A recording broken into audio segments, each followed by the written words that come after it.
మీ జుట్టు ఎక్కువగా ఊడిపోతుందా? అయితే ఇక దాని గురించి బాధపడాల్సిన అవసరమే లేదండి. ఎందుకంటే ఒక్కసారి మీరు ఈ షాంపూలో ఈ నూనె కనుక కలిపి వాడితే ఇప్పటి వరకు మీకు ఎంత జుట్టు ఊడిపోయి ఉన్నా కానీ ఈ షాంపూ కనుక మీరు వారంలో 2 సార్లు వాడితే చాలండి.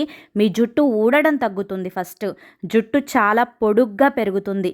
మీకు డాండ్రఫ్ ఇష్యూస్ ఉన్నా కానీ, స్ప్లిట్ ఎండ్స్ ప్రాబ్లమ్ ఉన్నా కానీ అవన్నీ కూడా పూర్తిగా క్లియర్ అయిపోతాయి.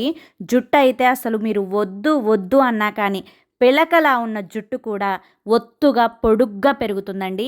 నన్ను నమ్మి ట్రై చేయండి. మీరు అది ఫుల్ వీడియో చూడాలి అనుకుంటే కనుక కింద మీకు @స్మార్ట్ సరిత అని చెప్పి ఛానల్ నేమ్ ఉంది కదండి. ఆ ఛానల్ నేమ్ కింద ఉన్న ప్లే బటన్ని కానీ టైటిల్ని కానీ క్లిక్ చేస్తే అసలు ఈ షాంపూని ఎలా ప్రిపేర్ చేశాను, ఎప్పుడు వాడాలి, ఎలా వాడాలి, వారానికి ఎన్నిసార్లు వాడాలి అని చెప్పి క్లియర్గా ఎక్స్ప్లెయిన్ చేసి చెప్పాను. అందరూ ఓపెన్ చేసి తప్పకుండా చూడండి.